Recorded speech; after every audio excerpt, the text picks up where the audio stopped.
నెల్లూరు నగరంలోని రాష్ట్ర దేవాదాయ శాఖ మంత్రి ఆనవ రామనారాయణ రెడ్డి నివాసంలో ఇటీవల కాలంలో ఎన్టీఆర్ పేరుతో రూపొందించిన నాణ్యాన్ని ప్రదర్శించారు. రిజర్వ్ బ్యాంక్ ఆఫ్ ఇండియా ఆధ్వర్యంలో ఎన్టీఆర్ బొమ్మను ఓ నాణ్యంపై ముద్రించడంపై ఈ నాణ్యాన్ని ప్రస్తుతం డిస్ప్లే చేశారు ఆయన నివాసంలో. ఈ నివాసంలో డిస్ప్లే చేసి కేంద్ర ప్రభుత్వం అదేవిధంగా రిజర్వ్ బ్యాంకు తెలుగువాడి సత్తా చాటి చెప్పిన ఎన్టీ రామారావు పేరుతో ఓ నాణ్యాన్ని ముద్రించడం ఆనందదాయకంగా ఉందని, కీర్తిశేషులు ఎన్టీఆర్ అందరికీ ఆదర్శమని మంత్రి ఆనం పేర్కొన్నారు. ఈ కార్యక్రమంలో జిల్లా టీడీపీ అధ్యక్షుడు ఎమ్మెల్సీ బేద రవిచంద్ర, నెల్లూరు నగర ఇన్ఛార్జి మేయర్ రూప్ కుమార్ యాదవ్, అదేవిధంగా చేజర్ల వెంకటేశ్వర రెడ్డి తదితరులు ఈ కార్యక్రమానికి హాజరయ్యారు. జిల్లా యంత్రాంగం, పార్టీ యంత్రాంగం ఎంతో అనుభవంతో కూడుకున్నటువంటి పార్టీ యంత్రాంగం, అలాగే ఆయనతోటి కలిసి పనిచేయడానికి 39 మందిని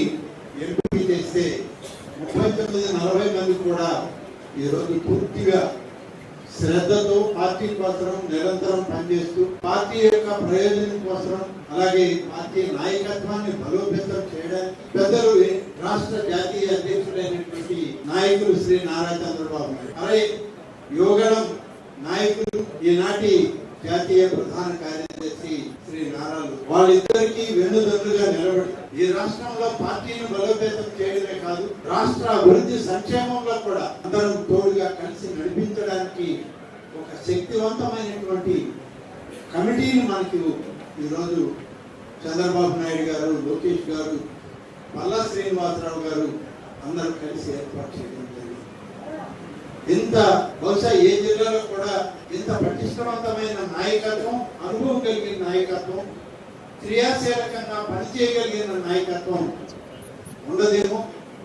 అంత పటిష్టవంతమైన నాయకత్వం వాళ్ళ నెల్లూరు జిల్లాకి ఇవ్వడం జరిగింది. అందుకని ఒకసారి అందరం పరిచయం చేసుకోవాలి, వారందరూ కూడా మనతో కలిసి ఉండాలి అనే ఉద్దేశంతో మనల్ని ముందుకు నడిపించేటువంటి నాయకత్వంతో మనం కూడా మమేకం అవుదామని ఈరోజు ఈ కార్యక్రమాన్ని మనం ఏర్పాటు చేసుకోవాలి. రవిచంద్ర గురించి మనం ఎవరో పెద్దగా ఒకరికొకరు చెప్పుకునేది కాదు.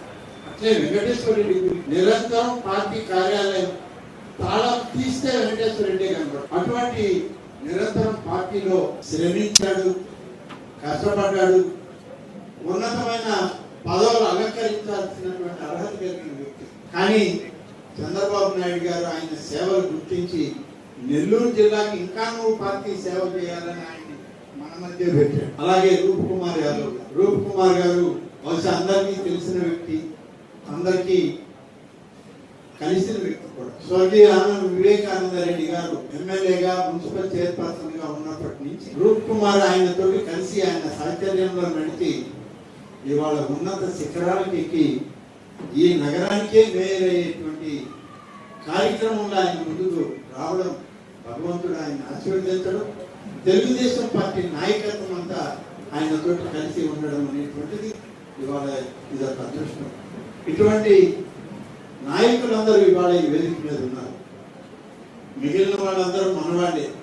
ధనంజయ రెడ్డి గారు కానీ, విజయరామరెడ్డి గారు కానీ, గిరినాయుడు గారు కానీ, అలాగే కేశవ్ చౌదరి కానీ, జనార్దన్ నాయుడు గారు కానీ, అలాగే సుబ్బరాయలు గారు, వీళ్ళందరూ ఇవాళ ఉన్నత పదవుల్లోకి వచ్చి ఉన్నత స్థాయిలో ఉన్నారు అని అంటే దీనికంతా కారణం ఒకటే, స్వర్గీయ ఎన్టీ రామారావు గారు చూపినటువంటి చొరవ, వారు ఇచ్చినటువంటి స్ఫూర్తి, వారు తీసుకున్న నిర్ణయం, 1982లో చేసినటువంటి ప్రతిజ్ఞ, 83లో ప్రభుత్వంలోకి వచ్చి ప్రజాసేవకు అంకితమైనటువంటి మహద్భాగ్యం ఆనాడు మహనీయుడు తెలుగుదేశం పార్టీ నాయకులకి, కార్యకర్తలకి, సామాన్యులకి కల్పించినటువంటి పరిస్థితి.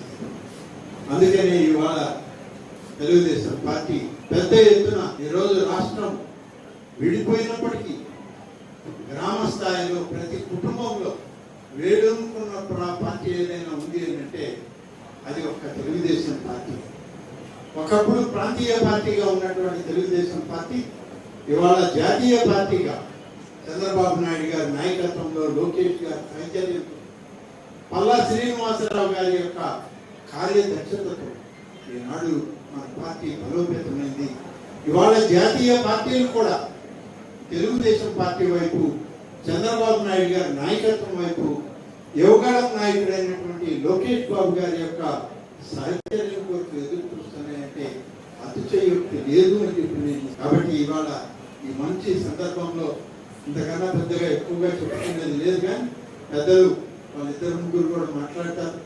వాళ్ళిద్దరు ముగ్గురు కూడా మనకి కొన్ని సూచనలు, కొన్ని స్ఫూర్తిదాయకమైనటువంటి కార్యక్రమాలు అందించి భవిష్యత్తులో ప్రతి ఒక్కరూ తెలుగుదేశం పార్టీ కేంద్ర కార్యాలయం నుంచి ఏ పదం వస్తుందో ఆ పదాన్ని ఇక్కడ అమలు చేసే విధంగా మనం గ్రామీణ ప్రాంతం నుంచి నియోజకవర్గ స్థాయి వరకు అందరం కృషి చేస్తామని చెప్పి ఈ సందర్భంగా తెలియజేస్తూ, తర్వాత రెండవ దఫా మళ్ళీ ఒకసారి వైఎస్ఆర్ కాంగ్రెస్ పార్టీలో మళ్ళీ ఒక అన్యాయం జరిగినప్పుడు మరి ఆ పార్టీలో ఉన్నటువంటి వ్యక్తిగా నాయకత్వంతో ఎదురుండి పోరాడి మళ్ళీ వాళ్ళకి న్యాయం చేసేటువంటి పరిస్థితి తీసుకొచ్చింది. ఇవాళ అధికారికంగా ప్రకటించిన దాంట్లో ఎందుకు వచ్చిందో తెలియదు, లేని సమస్యను కొత్తగా తెచ్చి మన పార్టీకి తెచ్చిపెట్టారు.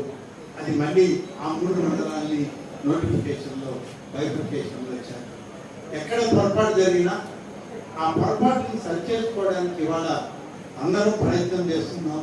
ఇవాళ నూతనంగా ఎంపికైనటువంటి జిల్లా పార్టీ నాయకత్వానికి కూడా ఆ 3 మండలాల తెలుగుదేశం పార్టీ నాయకులు మిమ్మల్ని కలవాలని వచ్చారు. ఈ సమావేశం తర్వాత 3 మండలాలు ఒక్కొక్కరిగా కలిసి వాళ్ళందరూ ఇవాళ చివరి రోజు ఈ నోటిఫికేషన్కి అభ్యంతరాలు ప్రభుత్వానికి తెలుపుకునేదానికి ఈ చివరి రోజు కలెక్టర్ కార్యాలయానికి వెళ్ళి మహజర్ సమర్పించడానికి వాళ్ళందరూ వచ్చారు.